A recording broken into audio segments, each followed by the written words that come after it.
எவ்வளோ ஜெபம் பண்ணிட்டேன், எவ்வளோ உபவாசம் பண்ணிட்டேன் பாஸ்டர், நீங்க அனுப்புற ஒவ்வொரு வீடியோங்களை உற்சாகப்படுத்து நிறைவேறலையே, பதில் தரலையே என்று விதமான குழப்பத்தில் நீங்க இருக்கலாம்.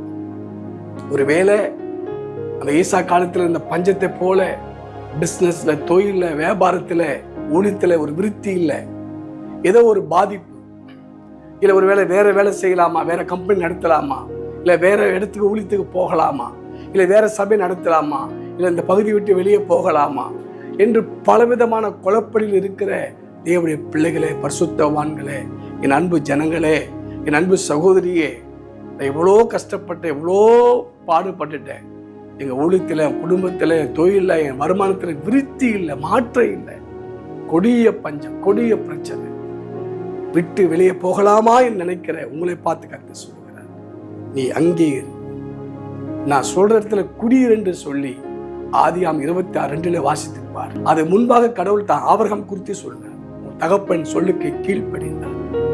என் அன்புக்குரியவர்களே, இன்னைக்கு தேவன் உங்களை விருத்தியாக வேண்டாமா, உங்களை 100 மடங்கு கர்த்தர் பலனை நீங்கள் பார்க்க வேண்டாமா, நாம் விதைக்கிற பிரயாசப்படுகிற ஒவ்வொன்றையும் நன்மை காண வேண்டாமா, கடவுள் சொன்ன வார்த்தைக்கு நீங்கள் கீழ்ப்படிங்கள்.